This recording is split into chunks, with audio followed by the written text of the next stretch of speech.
Hello friends. स्वागत है आपका हमारे यूट्यूब चैनल आर के हिंदी कहानियों में। आज की कहानी है नरेश क्षितिजा को क्यों परेशान करता था। कल से नमन क्षितिजा को फ़ोन लगाए जा रहा था, पर ना तो वह अपना फ़ोन उठा रही थी और ना ही वापस उसे फ़ोन कर रही थी। लेकिन आज जब उसका फ़ोन बंद आने लगा तो नमन आशंका से भर उठा। हेलो आंटी, क्षितिजा कहाँ है? मैं कल से उसे फ़ोन लगा रहा हूँ, पर वह फ़ोन नहीं उठा रही है और आज तो उसका फ़ोन ही बंद आ रहा है। कहाँ है क्षितिजा? नमन के कई बार पूछने पर भी जब सुमन ने कोई जवाब नहीं दिया तो वह बेचैन हो उठा। बोला, आंटी क्या हुआ, सब ठीक तो है? बेटा, वो वो क्षितिजा अस्पताल में, इतना बोलकर सुमन सिसक कर रोने लगी। अस्पताल में? अस्पताल का नाम सुनते ही नमन घबरा गया। पर क्या हुआ उसे? फिर सुमन ने जो बताया उसे सुनकर नमन के पैरों तले की ज़मीन खिसक गई। फिर बोला, ठीक है आंटी, आप रोइए मत, मैं कल सुबह ही फ़्लाइट से ही वहाँ पहुँच रहा हूँ। नमन को देखते ही क्षितिजा के आंसू फूट पड़े। वह उसके सीने से लगकर एक बच्ची की तरह बिलक बिलक कर देर तक रोती रही। बस क्षितिजा बस, अब मैं आ गया हूँ ना, सब ठीक हो जाएगा। उसके आंसू पोंछते हुए नमन बोला, मगर डर के मारे वह इसलिए नमन को नहीं छोड़ रही थी कि वह दरिंदा फिर से उसके सामने न आ जाए। हिचकियाँ लेते हुए कहने लगी, नमन, नमन, उसने मुझे कहीं का नहीं छोड़ा। उसने धोखे से मेरे साथ, बोलते बोलते वह बेहोश हो गई। जब से यहाँ आई है ऐसा ही हो रहा है। लगता है डर घुस गया है इनके मन में। देखिए, मैं अब भी यही कहूँगा कि आप सबको पुलिस में शिकायत कर देनी चाहिए। आखिर दोषी को सज़ा तो मिलनी चाहिए ना। वैसे आप सबको जो ठीक लगे। डॉक्टर बहुत ही रहमदिल इंसान थे। उनसे क्षितिजा की हालत देखी नहीं जा रही थी। उन्होंने सबको समझाते हुए कहा, मगर क्षितिजा के माता पिता ऐसा नहीं चाहते थे। वे नहीं चाहते थे कि उनकी बेटी समाज में बदनाम हो, क्योंकि लड़की का भले ही कोई दोष ना हो, पर सुनना हमेशा उसी को पड़ता है। क्षितिजा की ऐसी हालत और उसके माता पिता के मन के डर को समझते हुए नमन बोला, हमें पुलिस में कोई शिकायत नहीं करनी डॉक्टर, बस क्षितिजा जल्दी से स्वस्थ हो जाए, फिर हम उसे यहाँ से ले जाएंगे। ठीक है, जैसी आप लोगों की मर्ज़ी, कहकर डॉक्टर चले गए। 2 दिन बाद कुछ हिदायतों के साथ डॉक्टर ने क्षितिजा को अस्पताल से छुट्टी दे दी। नमन के पूछने पर कि आखिर ये सब हुआ कैसे, सुमन बताने लगी, जिस दिन तुम ऑफिस के काम से दुबई जाने के लिए निकले, उसके अगले ही दिन क्षितिजा और मैं सगाई की खरीदारी के लिए निकल गए। समय कम था, इसलिए तुमने कहा था कि क्षितिजा अपनी पसंद से तुम्हारे लिए भी अंगूठी और शेरवानी ले ले। उसे रोज़ वह इतनी खुश थी कि बस बोले ही जा रही थी कि तुम्हारे ऊपर कैसी और कौन से रंग की शेरवानी अच्छी लगेगी, और यह भी कि उसे भी शेरवानी से मैच करता ही लहंगा लेना है, ताकि लोग कहें कि वाह भाई वाह, क्या लग रहे हैं दोनों।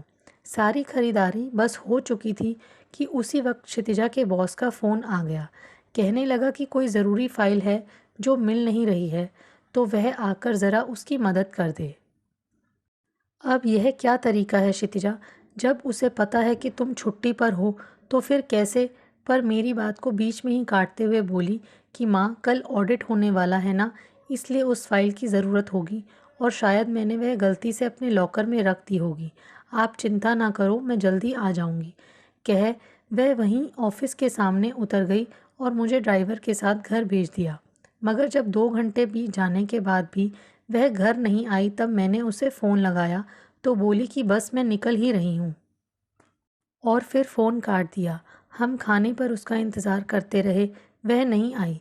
तब फिर मैंने उसे फ़ोन लगाया, पर इस बार तो फ़ोन ही नहीं उठा रही थी।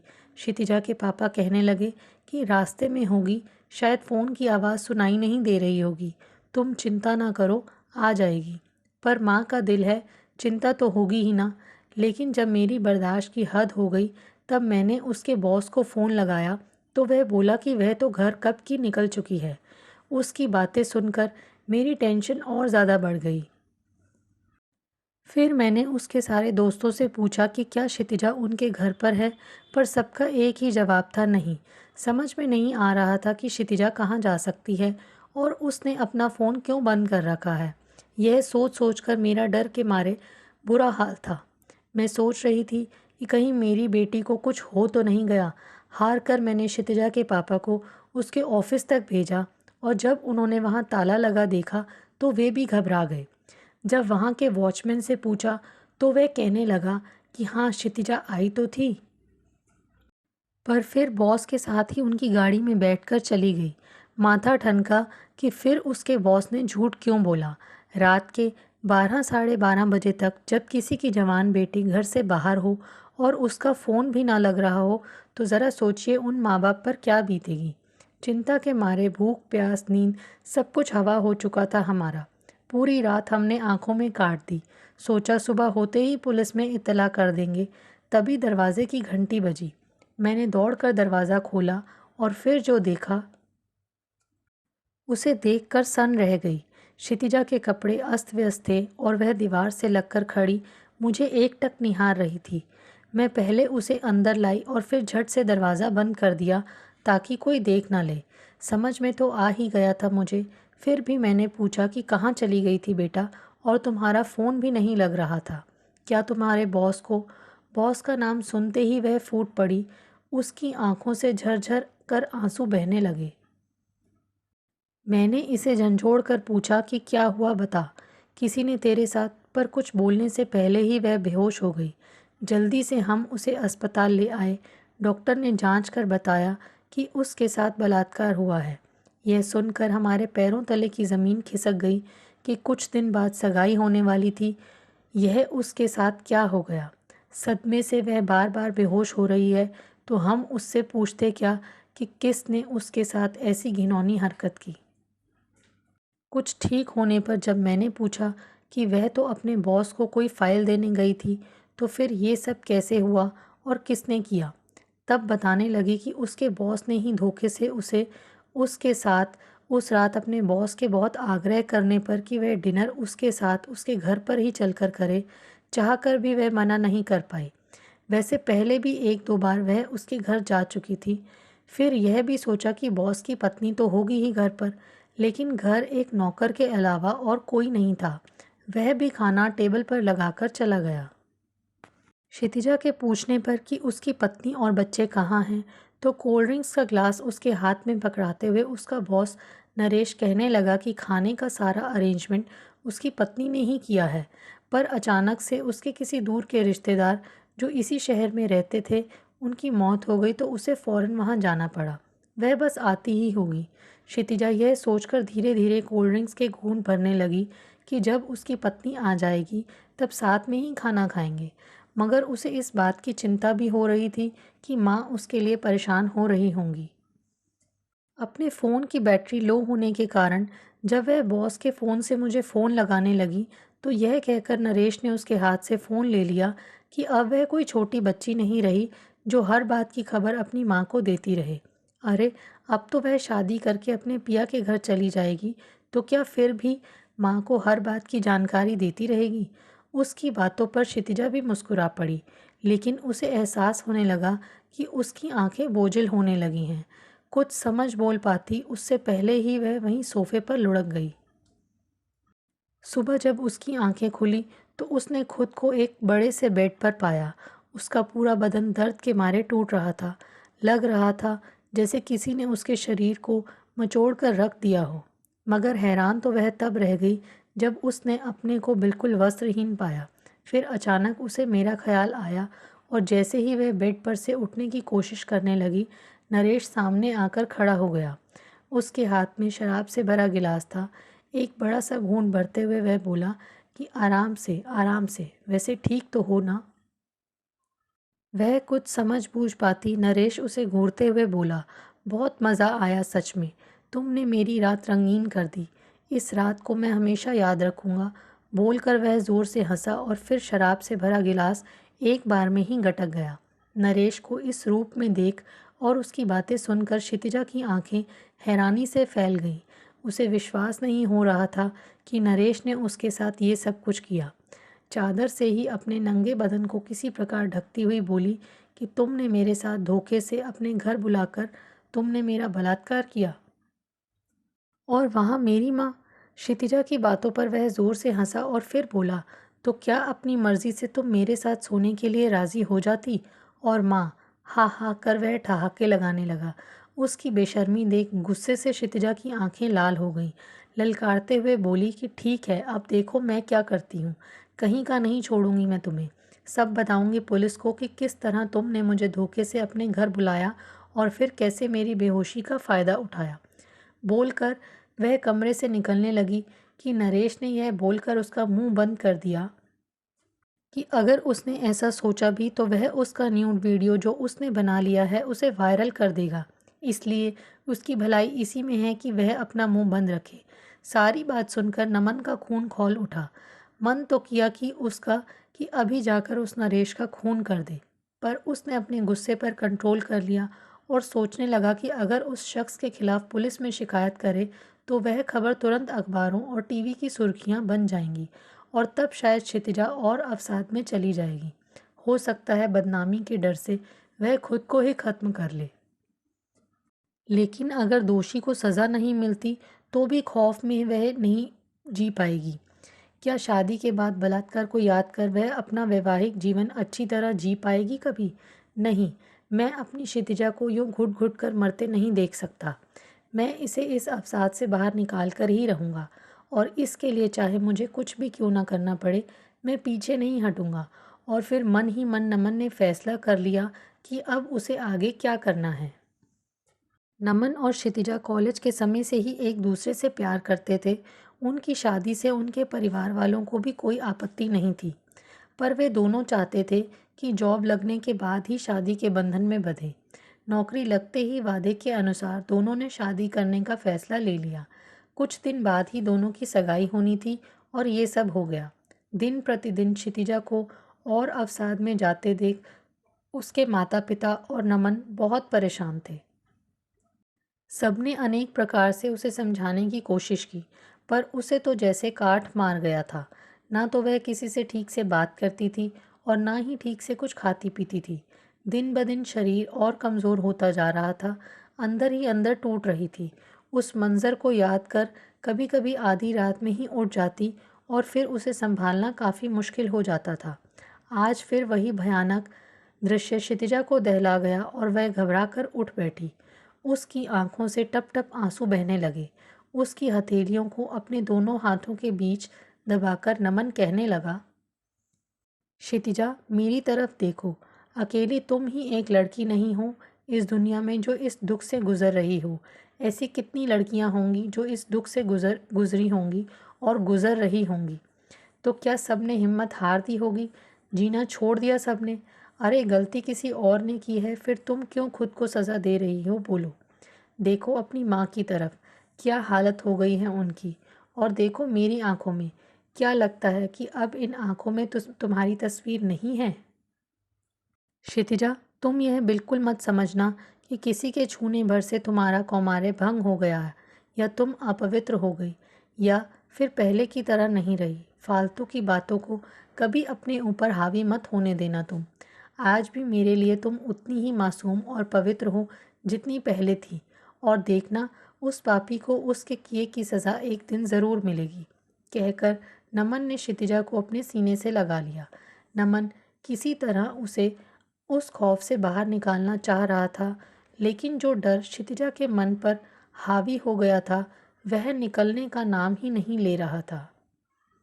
यह सोचकर ही वह सहम जाती कि अगर उसके बॉस ने कहीं उसका वह न्यूड वीडियो वायरल कर दिया तो कहीं उसी वीडियो को लेकर वह उसे ब्लैकमेल करने लगा तो वह क्या करेगी। उसके मन की ये सारी बातें नमन अच्छी तरह समझ रहा था। क्षितिजा के दिलो दिमाग से हमेशा के लिए वह खौफ निकल जाए और वह नमन से शादी कर अपनी ज़िंदगी उसके साथ खुशी से बिता सके, इसके लिए नमन ने अपने मन में ही एक फ़ैसला लिया। पहले तो उसने अपने पहले वाली जॉब छोड़ क्षितिजा की ही कंपनी में नौकरी ज्वाइन कर ली और फिर उसके बॉस नरेश का भरोसा जीता। अब नरेश अपनी कंपनी के लिए जो भी फैसला लेता उसमें नमन की राय ज़रूर शामिल होती थी। नमन की बातें और उसका व्यवहार नरेश को इतना अच्छा लगने लगा कि उसे वह अपना सच्चा दोस्त नज़र आने लगा। अपनी ज़िंदगी से जुड़ी हर बात वह उसे बताने लगा और नमन को अपने घर भी ले जाता। उसके साथ और उसकी बातों से इतना तो समझ में आ गया नमन को कि नरेश एक नंबर का अय्याश किस्म का इंसान है और क्षितिजा से पहले भी उसने कई लड़कियों का इसी प्रकार शोषण किया है।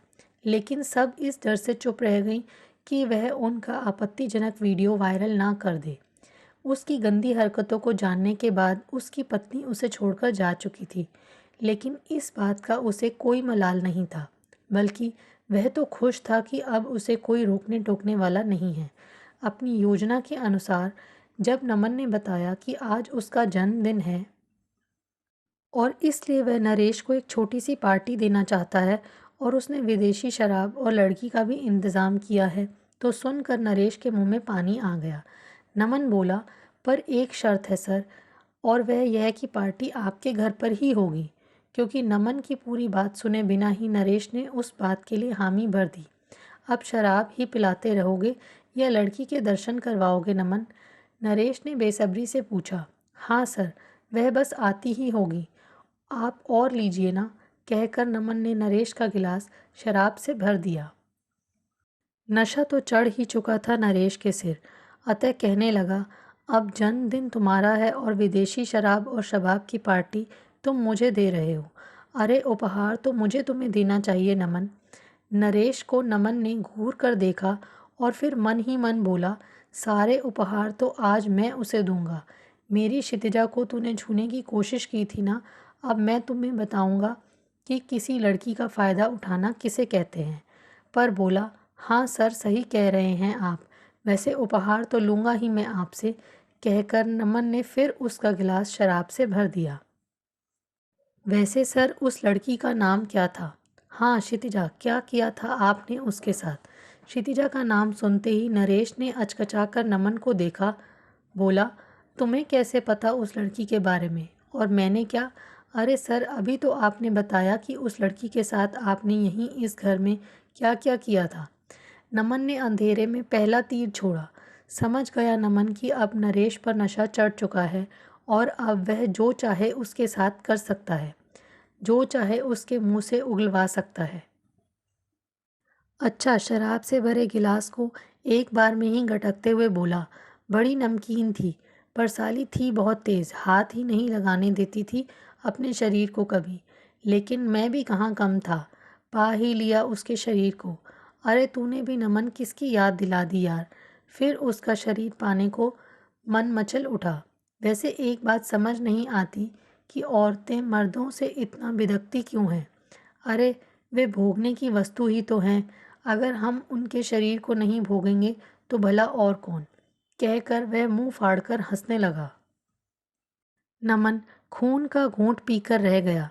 नशे में ही वह बोल गया कि उसने आज तक किसी भी लड़की का वीडियो नहीं बनाया, उन्हें डराने की खातिर झूठ बोला ताकि वे अपना मुंह बंद रखें।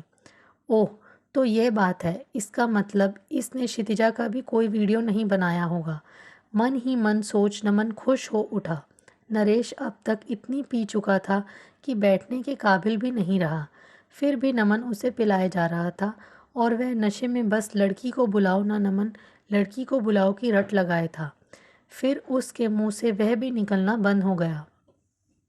थोड़ी देर में वह वहीं ज़मीन पर लुढ़क गया और गिलास उसके हाथ से छूट गया। लगता है साला मर गया। उसकी नाक के सामने अपनी उंगली लगाते ही नमन ने सोचा, फिर सारे सबूत मिटाकर वहाँ से चलता बना। अगले दिन नरेश टीवी और अखबारों की खबर बन गया कि फलां कंपनी का बॉस अपने ही घर में मृत पाया गया। उसकी मौत ज़्यादा शराब पीने की वजह से हुई है। पुलिस की तहकीकात, मेडिकल रिपोर्ट और उसकी पत्नी की गवाही से यही साबित हुआ कि ज़्यादा शराब पीना ही नरेश की मौत का कारण बना। क्षितिजा के साथ उसके माता पिता भी यह खबर सुनकर बहुत खुश हुए। लेकिन नमन सामने से क्षितिजा के चेहरे की खुशी को देखना चाहता था। क्षितिजा, अब तो तुम खुश हो ना? प्यार से उसे अपनी बाहों में भरते हुए नमन ने पूछा, तो उसने हौले से मुस्कुराते हुए हाँ में जवाब दिया। नमन उत्साह से भरकर फिर कहने लगा, क्षितिजा, एक और बात बताऊं तुम्हें, उसने तुम्हारा कोई वीडियो नहीं बनाया था, बल्कि उसने किसी भी लड़की का कोई वीडियो नहीं बनाया था। उसने तो सिर्फ तुम्हें डराने के लिए ऐसा बोला था ताकि तुम किसी के भी सामने अपना मुंह ना खोल सको। पर तुम्हें ये सब कैसे पता नमन? आश्चर्यचकित होकर जब उसकी आंखों में आंखें डालकर क्षितिजा ने पूछा तो वह सकपका गया। फिर उसे चूमते हुए बोला कि उसे किसी तरह पता चल गया। मगर क्षितिजा को समझते देर नहीं लगी कि नरेश की मौत के पीछे कौन है और क्यों। उसकी मौत जैसे भी हुई हो मुझे कोई फ़र्क नहीं पड़ता, पर जो भी हुआ बहुत अच्छा हुआ, क्योंकि उस कमीने को यही सज़ा मिलनी चाहिए थी, वरना न जाने वह और कितनी मासूम लड़कियों की जिंदगियां तबाह कर डालता।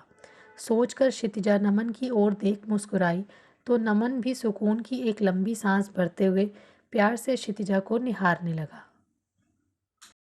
आपको हमारी ये कहानी कैसी लगी? प्लीज़ कमेंट करके ज़रूर बताइए। अगर आप इस चैनल पर नए हैं तो इसे सब्सक्राइब करें और शेयर करें। Thank you.